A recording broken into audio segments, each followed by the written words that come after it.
ఇంతవరకు పాటలతో దేవుని స్తుతించే భాగ్యం దేవుడు మనకు అనుగ్రహించాడు. అందును బట్టి దేవాతి దేవునికి కృతజ్ఞతాస్తుతులు చెల్లిస్తూ చేరువచ్చిన మీ అందరికీ కూడా మన ప్రభువైన యేసుక్రీస్తు నామమున వందనాలు తెలియజేస్తున్నానండి. మీకు అందరికీ వందనాలు. ప్రభునందు ప్రియులారా, ప్రతి ఆదివారము కూడా దేవుడు తన మందిరంలో మనల్ని చేర్చుకొని అనేక విషయాలు దేవుని మాటలను మనకు వినిపిస్తూ మనల్ని చక్కగా బలపరుస్తున్నటువంటి ఆ దేవుడు నిజంగా గొప్ప మేలు మన జీవితాల్లో చేస్తూ ఉన్నాడు. గత వారంలో మనం నేర్చుకున్నటువంటి మాటలు ఒకసారి గుర్తు చేయాలని మనవి చేస్తున్నాను. దేని గురించి మనం మాట్లాడుకున్నామండి? మానవుని యొక్క హృదయము చెడిపోయిందా బాగుందా? చెడిపోయినటువంటి ఆ మానవుని యొక్క హృదయానికి మరి బాగుపరుచుకోవడానికి దేవుడు అవకాశం ఇచ్చాడు. చెడిపోయిన హృదయానికి బాగుపరుచుకోవడానికి దేవుడు అవకాశము ఇచ్చాడు. బాగు చేసుకోవాలి మనం. నీ హృదయము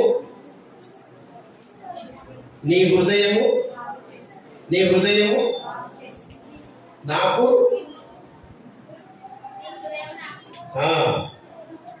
నీ హృదయము నాకిమ్ము అన్నాడు. ఎందుకంటే మానవుని యొక్క హృదయం చెడిపోయింది గనక దేవుడే అడుగుతున్నాడు, నీ హృదయాన్ని నాకిమ్ము, నేను బాగు చేస్తాను అన్నాడు. చెడిపోయిన హృదయాన్ని ఎవరికి ఇవ్వాలి? వాయిస్ తగ్గేమా? దేవునికి ఇవ్వాలి. కాబట్టి దేవునికి ఇస్తే మన హృదయాన్ని బాగు చేస్తాడు. దేవునికి ఇస్తే చెడిపోయిన హృదయానికి మందు దేవుడు మనకిస్తాడు. ఆ మందు ద్వారా బాగు చేసుకోవడానికి ప్రయత్నం చేయాలి అన్నది గత వారంలో ఎన్నో విషయాలు, ఎన్నో ఆధారాలతో మనం నేర్చుకున్నాం.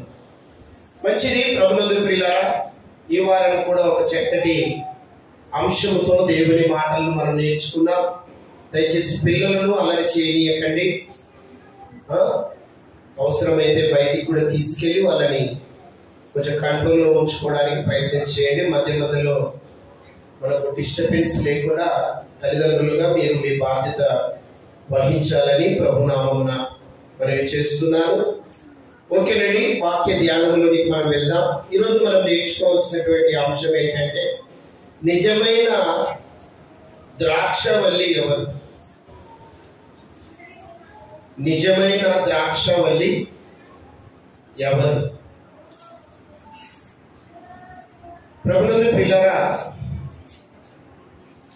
నిజమైన ద్రాక్షవల్లి ఎవరు అన్న ప్రశ్నతో మనము ప్రారంభిస్తున్నాము. ఈ మాటలు కనుక మీరు జాగ్రత్తగా వింటే ముగింపులో నిజమైన ద్రాక్షవల్లి ఎవరో మనం తెలుసుకుంటాం. మీరు మనస్సును ఇటువైపే ఉంచాలి, వాక్యం మీదే ఉంచాలి. ఏమా, అటు ఇటు తిరగకండి. నిజమైన ద్రాక్షవల్లి ఎవరు? ద్రాక్షవల్లి ఎవరు అన్నది మనం ఆలోచన చేసుకుందాం. చూడండి, నిజమైన ద్రాక్షవల్లి ఎవరు అన్నది ఆలోచన చేస్తే మీ చేతిలో ఉన్నటువంటి బైబిల్ ఒకసారి ఓపెన్ చేసి యోహాను సువార్త 5వ అధ్యాయము 1వ వచనంలో ఒక మాట ఉంది. అక్కడ యోహాను సువార్త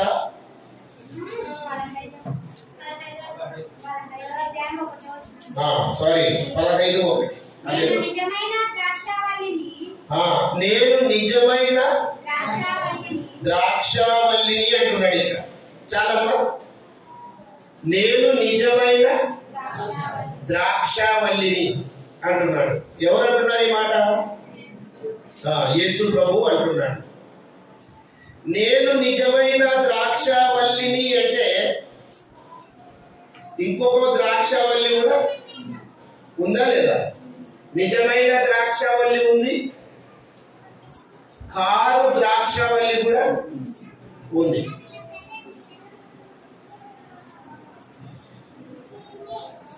నేను నిజమైన ద్రాక్షావల్లిని అన్నాడు. అంటే కారు ద్రాక్షావల్లి కూడా ఉంది అని మనం గ్రహించాలి. మామూలుగా మనం కూడా మాట్లాడుతుంటాం, క్రైస్తవులు అని అంటాము. ఇంకొకటి దానికి ఆపోజిట్ క్రైస్తవులు కాని వారు కూడా ఉన్నారు, నామకార్థ క్రైస్తవులు. నిజమైన శిష్యులు అని యేసు ప్రభు అంటున్నాడు. అంటే నిజమైన శిష్యులు ఉన్నారు, నిజము కాని మామూలు శిష్యులు కూడా ఉన్నారు. ఒక వస్తువు ఒరిజినల్ ఉంటుంది, ఇంకొక వస్తువు డూప్లికేట్ ఉంటుంది. అలాగే నేను నిజమైన ద్రాక్షావల్లిని అంటున్నాడంటే ఇంకొక ద్రాక్షావల్లి కూడా ఉంది అని అర్థం. అది కారు ద్రాక్షావల్లి. ఇప్పుడు నిజమైన ద్రాక్షావల్లి ఏది, కారు ద్రాక్షావల్లి ఏది అన్నది ఇప్పుడు మనం ఆలోచన చేద్దాం. రెండు ఉన్నాయి ఇక్కడ. నేను నిజమైన ద్రాక్షావల్లిని అన్నాడు అంటే ఇంకొక ద్రాక్షావల్లి ఉందనే లేదని? ఉంది అని అర్థం. ఇప్పుడు ఇంకొక ద్రాక్షావల్లి ఏది, నిజమైన ద్రాక్షావల్లి ఏది? ఈ రెండు కూడా మనం నేర్చుకుంటున్నాం ఈ సమయంలో. మొదటిగా ద్రాక్షవల్లి, కారు ద్రాక్షవల్లి ఎవరో ఆ విషయాన్ని ఆలోచన చేసి తర్వాత నిజమైన ద్రాక్షవల్లి గురించి మనం ఆలోచన చేయాలి. అర్థమవుతుంది కదమ్మా? ఏమా వినండి బాగా, మీరు వింటే బాగా మీకు అర్థమైపోతుంది. కారు ద్రాక్షవల్లి ఏదో మనం ఆలోచన చేస్తున్నాం ఈ సమయంలో. ఒకసారి చూడండి, కీర్తనలు 80వ అధ్యాయము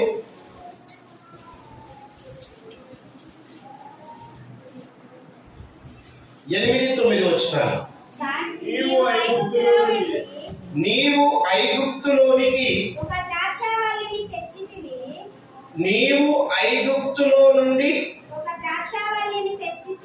ఒక ద్రాక్షావల్లిని తెచ్చితివి, అన్యజనులను వెళ్ళగొట్టి దాన్ని నాటితివి. ఇప్పుడు మీరు బాగా గమనించండి, మరోసారి చదవండి అమ్మా మాట. మీరు ఐగుప్తులో నుండి ఒక ద్రాక్షావల్లిని తెచ్చితివి, అన్యజనులను వెళ్ళగొట్టి దానిని నాటితివి అన్నాడు. ద్రాక్షావల్లిని తెచ్చితివి, ఐగుప్తు నుంచి ద్రాక్షావల్లిని తెచ్చితివి, దానిని నువ్వు నాటితివి అన్నాడు. ఇక్కడ మీరు బాగా గమనించండి, ఐగుప్తు నుండి తెచ్చినటువంటి ద్రాక్షావల్లి ఎవరు? వెరీ గుడ్, చాలా మంచి సమాధానం చెప్పారు. ఐగుప్తు నుంచి తెచ్చినటువంటి ద్రాక్షావల్లి ఎవరు? ఇశ్రాయేలీ కదా. ఐగుప్తులో ఇశ్రాయేలీలు ఉండేవాళ్ళు, బానిస బ్రతుకుతూ ఉండేవాళ్ళు. వారిని మోషే నాయకత్వం నుండి మోషే గారు ఆ ఇశ్రాయేలీలను ఆ బానిసత్వం నుండి విడిపించి కానాను దేశానికి తీసుకొని వచ్చాడు. కానాను దేశంలో వారిని స్థిరపరిచాడు. ఇప్పుడు ఇశ్రాయేలీలు అంటే ఎవరు? ఇప్పుడు ఏమా ఎవరు ఇశ్రాయేలీలు? ఏమా గట్టి చెప్పండి, ఇశ్రాయేలీలు ఎవరు? ద్రాక్ష ద్రాక్షావల్లి. మీరు ఇందాక చదివారు కదమ్మా, మళ్ళొకసారి చదవండి అన్నమాట, మీకు బాగా అర్థమవుతుంది. దేవుడు అంటున్నాడు, దేవుడు పరిశుద్ధాత్మ ప్రేరణతో మాట్లాడుతున్నాడు. అక్కడ మాట్లాడినటువంటి మాట ఎవరు? కీర్తనకారుడు మాట్లాడుతున్నాడు. నీవు ఐగుప్తు నుండి ఒక ద్రాక్షావల్లిని తెచ్చితివి. ఒక ద్రాక్షావల్లిని తెచ్చితివి. ఎక్కడి నుంచి తెచ్చాడు? ఐగుప్తులో నుండి ద్రాక్షావల్లిని తెచ్చాడు. ఇప్పుడు ఇశ్రాయేలీయులను దేనితో పోలుస్తున్నాడు? అది మీరు రావాలి. ఇశ్రాయేలీయులందరినీ దేనితో పోల్చాడండి? ద్రాక్షావల్లిని పోల్చాడు. ఇప్పుడు ఇశ్రాయేలీయులను పక్కన పెడదాము. ఇప్పుడు మనం మాట్లాడుకునేది ద్రాక్షావల్లి. ద్రాక్షావల్లితోనే కంటిన్యూ చేద్దాం. ఇశ్రాయేలీయులను మీరు మనసులో పెట్టుకోండి. వీళ్ళు ఎవరు? ఇశ్రాయేలీయులు. వీళ్ళు ఐగుప్తు నుండి కానాను దేశానికి తీసుకొచ్చారు. కానాను దేశానికి తీసుకొని వచ్చి అక్కడ ఇశ్రాయేలీయులను ఆ ద్రాక్షావల్లిని అక్కడ ఉంచాడు దేవుడు. కానాను దేశంలో ఉంచాడు. కానాను దేశంలో ఆ ద్రాక్షావల్లిని దేవుడు ఏం చేశాడంటే నాటాడు. ఇశ్రాయేలీయులను ఏం చేశాడు? నాటాడు. మంచి సారవంతమైన భూమి కానాను దేశం. ఆ దేశంలో ఇశ్రాయేలీయులను అంటే ద్రాక్షావల్లిని అక్కడ తీసుకెళ్లి నాటినట్టుగా మనం చూస్తూ ఉన్నాం. నాటినటువంటి ఈ యొక్క ద్రాక్షావల్లి ఐగుప్తులో ఉన్నప్పుడు కానాను దేశానికి తీసుకొని వచ్చినప్పుడు కానానులో ఇశ్రాయేలీయులను అక్కడ నాటాడు. నాటిన తర్వాత వీళ్ళు మంచి ఫలాలు వీళ్ళు ఇవ్వాలి దేవునికి. ఆ కానాను దేశంలో ఇశ్రాయేలీయులను తీసుకొని రాకముందు అక్కడ 7 జాతుల వాళ్ళు కానాను దేశంలో నివాసం చేస్తుండేవాళ్ళు.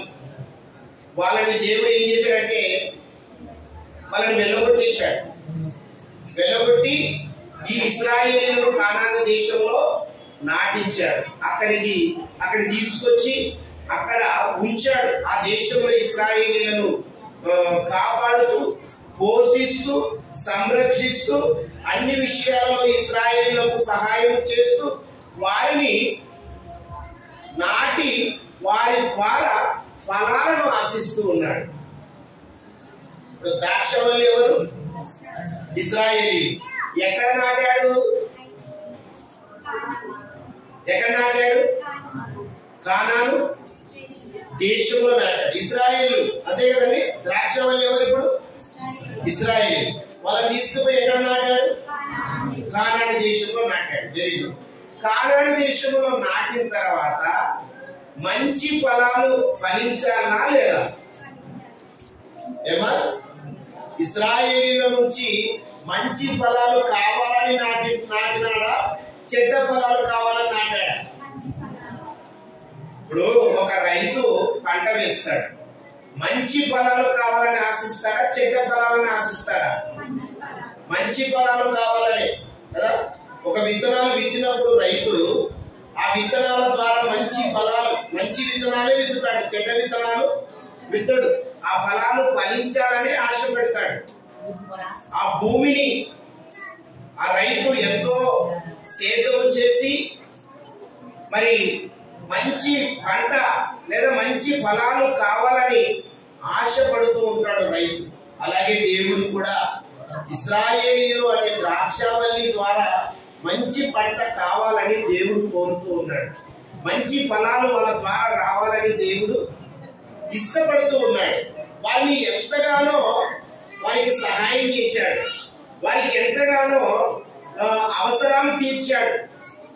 ఒక రైతు పొలములో పంట వేసినప్పటి నుంచి పంట చేతికొచ్చేంత వరకు ఎంత కష్టపడతాడండి? ఏమా?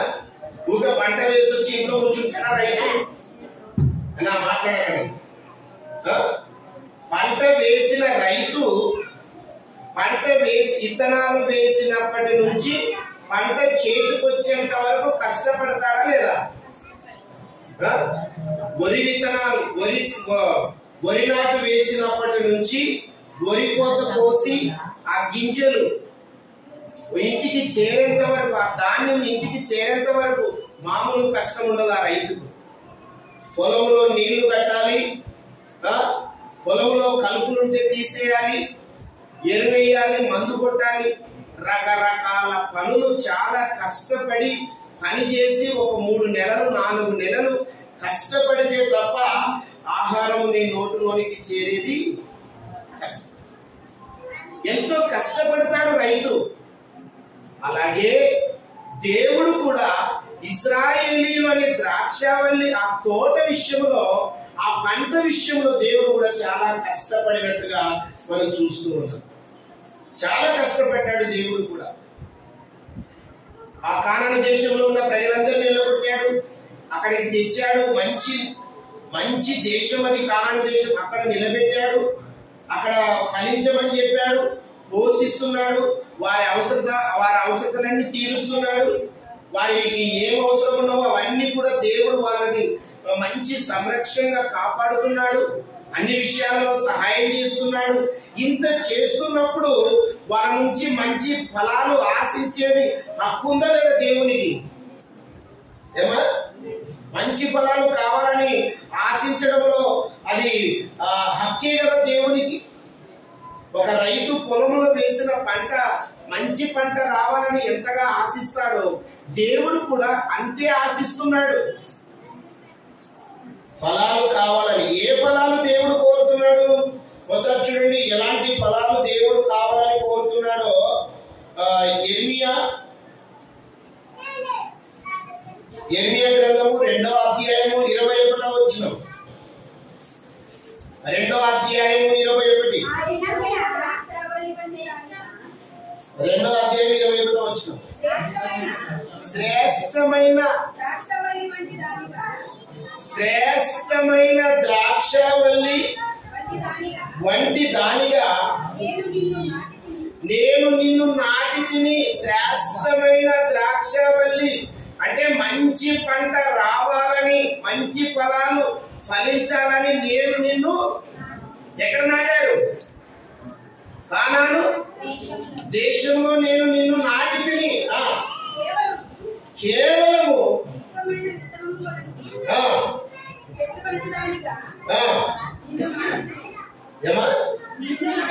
నిన్ను నాటి తిని.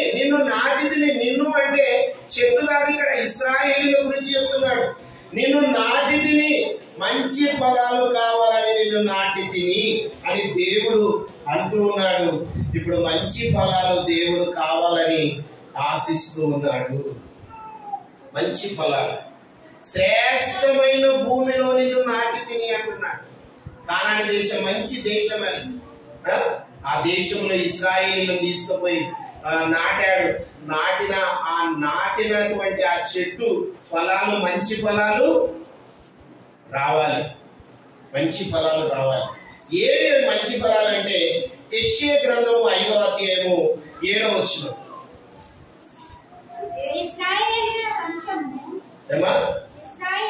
5వ అధ్యాయం 7వ వచనం చదవమ్మా. ఇశ్రాయేలీయుల వంశము సైన్యములపతి అధిపతియగు యెహోవా ద్రాక్ష తోట. చదవమ్మా.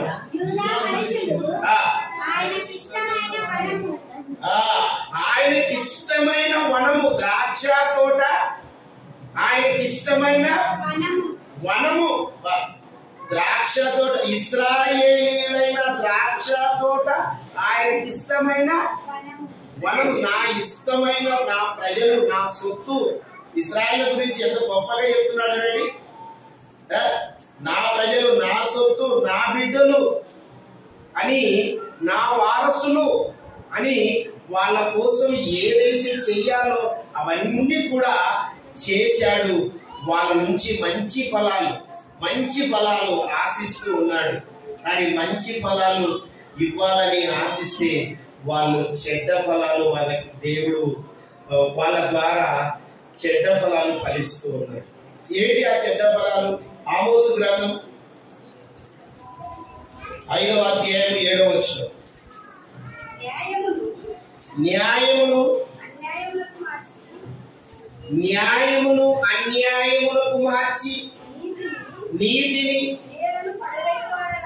నేలకు పడవేయువారులారా.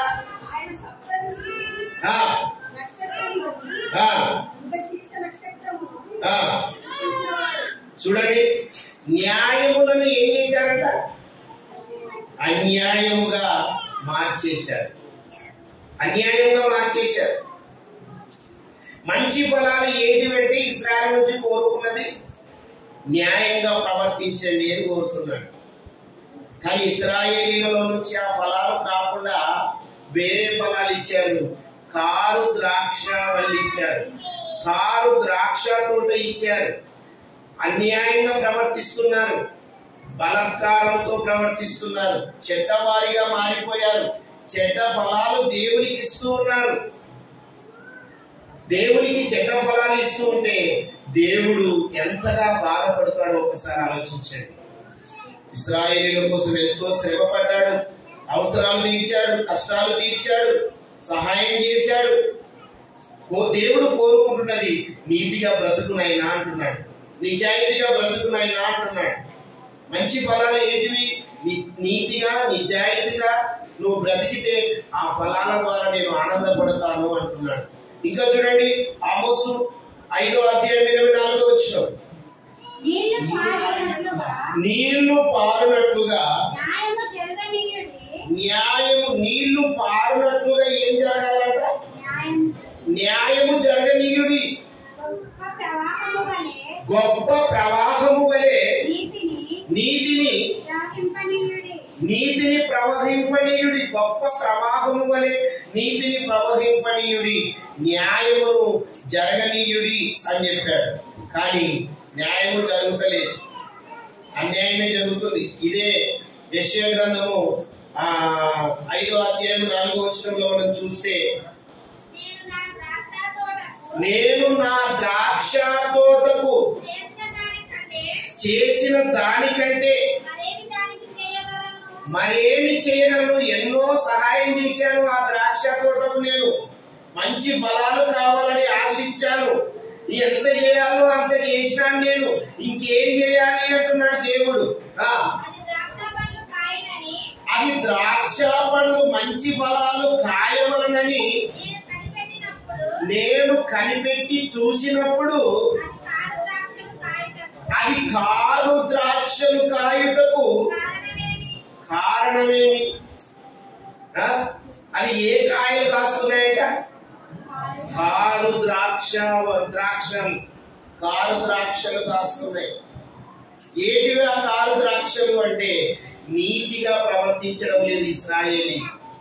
ఏటివి ఆ కారు ద్రాక్షవల్లులు అంటే అన్యాయంగా ప్రవర్తిస్తున్నారు. నీతిగా ఉన్న చోట అనీతి వచ్చేసింది, న్యాయం ఉన్న చోట అన్యాయంగా ప్రవర్తిస్తూ ఉన్నారు. అంటే మంచి ఫలాలు ఇవ్వడం లేదు. నేను ఎంత చేయాలో అంత చేశాను వాళ్ళకు, ఆ ద్రాక్ష తోట కోసము. ఆ ద్రాక్ష తోట నుంచి నాకు మంచి ఫలాలు రావడం లేదు అంటున్నాడు. ఎంత బాధపడిపోతున్నాడు ఒకసారి ఆలోచించండి. ఇశ్రాయేలీయుల విషయంలో దేవుడు ఎంత గొప్ప మేలును వాళ్ళకి చేశాడు. ఐగుప్తులో బానిసలుగా ఉన్నారు, కష్టపడుతున్నారు. వారి కష్టాన్ని చూసి దేవుడు ఆ బాధను చూసి విడిపించి కానాను దేశానికి తీసుకొచ్చాడు. కానాను దేశంలో కష్టపడాల్సిన అవసరం లేదు. మంచి భూమి అది, ఏ విత్తనం వేసినా మంచి ఫలాలు పండిస్తుంది. అవసరాలకు వాళ్ళకు ఆహారము, ఆకలైతే ఆహారాన్ని భూమి ద్వారా రప్పించాడు. సరైన టయానికి వర్షాలు రప్పించాడు. పుష్కలంగా నీళ్లు, సమృద్ధిగా నీళ్లను ఇచ్చాడు. ఏదైనా కష్టం వస్తే ఆ కష్టాన్ని తీర్చాడు. అందుకే 4వ వచనంలో నేను ఎంతో గొప్ప మేలు వాళ్ళకు చేశాను, ఎంత చేయాలో అంత చేశాను, కానీ వాళ్ళ నుంచి నాకు రావలసిన ప్రతిఫలము రావడము లేదు అని బాధపడుతూ ఉన్నాడు. నిజమే, ఒక చెట్టు వేసిన తర్వాత ఆ చెట్టు నుంచి మనము ఫలాలు ఆశిస్తాం. ఆ చెట్టు నుంచి మనం ఏం ఆశిస్తాం? ఫలాలు ఆశిస్తాం. ఒక టెంకాయ చెట్టు మన ఇంటి దగ్గర వేసామనుకోండి, అది పెరిగి పెద్దదైన తర్వాత దాని నుంచి టెంకాయలు రావాలి. ఒకవేళ అవి రాకపోతే మనము ఎంత ప్రయాసపడినా ఆ చెట్టు విషయంలో, లేదా ఒక మామిడి చెట్టు అనుకోండి, మన ఇంటి ముందు ఒక మామిడి చెట్టు వేసాము, ఆ చెట్టు ఎన్నో విధాలుగా మనం ప్రయత్నాలు చేసి కష్టపడి దానికి నీళ్లు పోసి ఎరువేసి ప్రతి విషయంలో దానికి సహాయం చేసినాం, దాని అవసరతలన్నీ మనం తీర్చాం. ఇప్పుడు దాని ద్వారా పండ్లు కాయాలి, మన ఆకలి తీర్చాలి. అది కాయకపోతే ఏం చేస్తాం మనం? ఆ చెట్టు కాయకపోతే మనం ఏం చేస్తాం? తీసేయడానికి ప్రయత్నం చేస్తాం. ఎంత కష్టపడి ప్రయోజనం లేదు, నేను దీన్ని తీసేస్తాను అంటాం. అంతే కదా? ఇశ్రాయేలీయుల విషయంలో కూడా దేవుడు అదే జరిగింది. ఇశ్రాయేలీయుల విషయంలో ద్రాక్ష తోట అనే ఆ తోట వేసి వారి నుంచి మంచి ఫలాలు ఆశించాలని ఆశపడితే ఏ ఫలము కూడా వారి నుంచి రాలేదు. చెడ్డ కాడు ద్రాక్ష తోట. వాళ్ళు అన్యాయంగా ప్రవర్తిస్తున్నారు, ఇష్టం వచ్చినట్టుగా ప్రవర్తిస్తున్నారు, పాపం చేస్తున్నారు, తప్పుడు పనులు చేస్తున్నారు, నీతిగా ప్రవర్తించడం లేదు, దేవుని ఎంతగానో బాధ పెడుతూ ఉన్నారు. అలాంటి పరిస్థితుల్లో దేవుడు వాళ్ళని ఏం చేశాడంటే తీసేస్తున్నాడు. వాళ్ళని ఏం చేస్తున్నాడు? తీసేస్తున్నాడు. పంట చేతికి రాకపోతే రైతు ఏ విధంగా పంటను తీసేస్తాడో, ఆ పంటను తీసేస్తాడో ఏంటండి, ఎంతో కష్టపడతాం కదా మనం. పంట వేసినప్పటి నుంచి పంట చేతికి వచ్చేంత వరకు ఎంత కష్టపడతామో రైతుకు బాగా తెలుసు. ఒక పత్తి విత్తనాలు వేసినప్పటి నుంచి అది పెరిగి పెద్దదవుతూ ఉంటే అది ఎంత సంతోషం అండి రైతుకు. సరైన టయానికి వర్షాలు పడుతున్నప్పుడు దానికి ఏదైనా మందు అవసరం ఉన్నప్పుడు మందు కొడుతూ, దానికి ఏదైనా అవసరం ఉంటే అవన్నీ తీరుస్తూ ఉన్నప్పుడు అది బాగా పెరిగి పెద్దదవుతూ కాయలు కాస్తూ ఉంటే రైతుకి ఎంత ఆనందం అండి.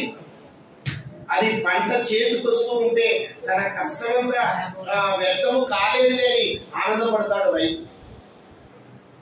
నిజంగా ఒక పంట రైతు ఆ పంట చేతికి వచ్చినప్పుడు ఎంత ఆనందపడతాడో దేవుడు కూడా ఇశ్రాయేలీయుల విషయంలో ఆయన కూడా పంట చేతికి రావాలని ఆశపడ్డాడు, కానీ పంట చేతికి రాలేదు. ఆ ద్రాక్ష పండు కాయలేదు, కాడు ద్రాక్షలు కాస్తూ ఉన్నాయి. దేవుడికి బాధ వచ్చి బాధపడ్డాడు ఆ రైతు. దేవుడు అనే రైతు బాధపడ్డాడు. ఇశ్రాయేలీయులను కూడా తీసేస్తున్నాడు. తీసేశాడు కూడా ఇశ్రాయేలీయులను. తీసేసి ఏం చేశాడంటే నాకొద్దు అని వాళ్ళని తీసేసుకున్నాడు. నాకొద్దు అని వాళ్ళని వదిలేశాడు. వదిలేసినప్పుడు ఆ ఇశ్రాయేలీయులు అందరూ చెదిరిపోయారు. రకరకాలుగా ఇబ్బందులు పడుతూ వారందరూ కూడా చెదిరిపోయి నానా రకాలుగా ఇబ్బందులు పడుతూ వారి జీవితాలు ముగించుకున్నారు. తీసేసిన తర్వాత యేసుక్రీస్తు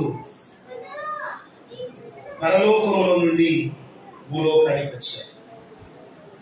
వచ్చినటువంటి ఆయనే అంటున్నాడు, నేను నిజమైన ద్రాక్ష. ఇప్పుడు యేసు ప్రభు పరలోకం నుండి ఎక్కడికి వచ్చాడు? భూమికి వచ్చాడు. ఆయన ఏం చేశాడు? యేసు ప్రభు ఏం చేశాడు? నిజమైన ద్రాక్షవల్లిని, నేను నిజమైన ద్రాక్షవల్లిని అన్నాడు. ఇప్పుడు యేసు ప్రభు నిజమైన ద్రాక్షవల్లిగా ఉండి ఏం చేశాడు ఆయన అంటే, మనందరి కోసం ఆయన తన రక్తాన్ని కాచి, తన ప్రాణం పెట్టి తన రక్తాన్ని కాచి మనలందరినీ కూడా తన దగ్గరికి చేర్చుకున్నాడు. ఆ తోటలోనికి మనలందరినీ ఏం చేశాడు? తోటలోనికి ఏం చేశాడు? చేర్చుకున్నాడు. లోకంలో ఉన్న నీవు ద్రాక్ష తోటలోనికి చేర్చుకున్నాడు. నేను ఎలా చేర్చుకున్నాడు? నేను ఎలా చేర్చుకున్నాడు? లోకములో పాపము చేస్తూ ఇష్టం వచ్చినట్టుగా బ్రతుకుతున్న నిన్ను లోకములో నుండి ఆయన పిలుస్తూ ఉన్నాడు. ప్రయాసపడి భారం మోసుకొనుచున్న సమస్త జనులారా నా యొద్దకు రండి, మీకు విశ్రాంతినిస్తానన్నాడు. ఆ పిలుపుకు మనం అందరం ఏం చేశామంటే వచ్చాము. మనమందరము వచ్చాము లోపలికి ఎలా వచ్చాము? మనం ఎలా వచ్చాము అంటే, ఇదిగో యేసు క్రీస్తు యొక్క రక్తము చేత కడగబడి పరిశుద్ధపరచబడి సంఘము అనే తోటలోనికి, ద్రాక్ష తోటలోనికి మనల్ని ఏం చేశాడు? చేర్చుకున్నాడు. నిజమైన ద్రాక్షవల్లి యేసు ప్రభు. ఆ నిజమైన ద్రాక్షవల్లి అయిన యేసు ప్రభు ఏం చేశాడంటే మనందరి కోసము ఆయన రక్తము కార్చి మన పాపములను తీసివేసి సొంత రక్షకుడుగా, సొంత బిడ్డగా మనల్ని తన తోటలోనికి చేర్చుకున్నాడు. ఇప్పుడు మనం అంతే ఎక్కడున్నాము? ద్రాక్ష తోటలో ఉన్నాం. యేసుక్రీస్తు ద్వారా ద్రాక్ష తోటలోనికి మనం వచ్చారా? బయట ఉన్నారా? ఏమ్మా వచ్చినారా? వచ్చారు, మంచిదే. ఇప్పుడు తోటలో ఉన్న మనం కూడా ఒక చెట్టుగా ఉన్నాం, ద్రాక్ష చెట్టుగా మనం ఉన్నాం. ఇప్పుడు మనం కూడా ఏం చేయాలి? ఏం చేయాలమ్మా? ఫలించాలి. మనం కూడా ఏం చేయాలి? ఇప్పుడు మంచి ఫలాలు ఇవ్వాలి. మంచి ఫలాలు దేవునికి ఇవ్వాలి. మంచి ఫలాలు ఇవ్వకపోతే దేవుడు కూడా చెట్టుని ఏం చేస్తాడు? తీసివేస్తాడు. మరి మంచి ఫలాలు ఏవి? ఆ ద్రాక్ష తోటలో చెట్టుగా ఉన్న నీవు మంచి ఫలాలు కాస్తున్నావా, చెడ్డ ఫలాలు కాస్తున్నావా? లోపలికి వచ్చావు, తోటలోనికి వచ్చావు, ఇప్పుడు ప్రభు నమ్ముకున్నావు, బాప్తిసం తీసుకున్నావు, రక్షింపబడ్డావు, తోటలోనికి వచ్చావు, నాటబడ్డావు. తోటలో సంఘం అనే తోటలోనికి నాటబడ్డావు. నాటబడిన నీవు మంచి ఫలాలు కాయాలి. మంచి ఫలాలు కాయాలి. అందుకే బాప్తిసం ఇచ్చి యోహాను గారు కూడా అన్నారు, మీరు మారు మనస్సుకు తగిన ఫలము ఫలించుడి అన్నాడు. ఏమన్నాడండి? మారు మనస్సుకు తగిన ఫలమును ఫలించుడు. తగిన ఫలమును ఫలించుడు. మారు మనస్సు పొంది తగిన ఫలాలు మీరు ఏం చేయాలి? ఫలించాలి. ఇప్పుడు మనం ఫలిస్తున్నామా? మంచి ఫలాలు ఫలిస్తున్నామా? లోపలికి వచ్చి కూడా చెడ్డ ఫలాలు ఫలిస్తున్నామా? ఆలోచించండి. యేసు ప్రభువు నేను నిజమైన ద్రాక్షవల్లిని అన్నాడు. ద్రాక్షవల్లిగా ఆయన నిజమైన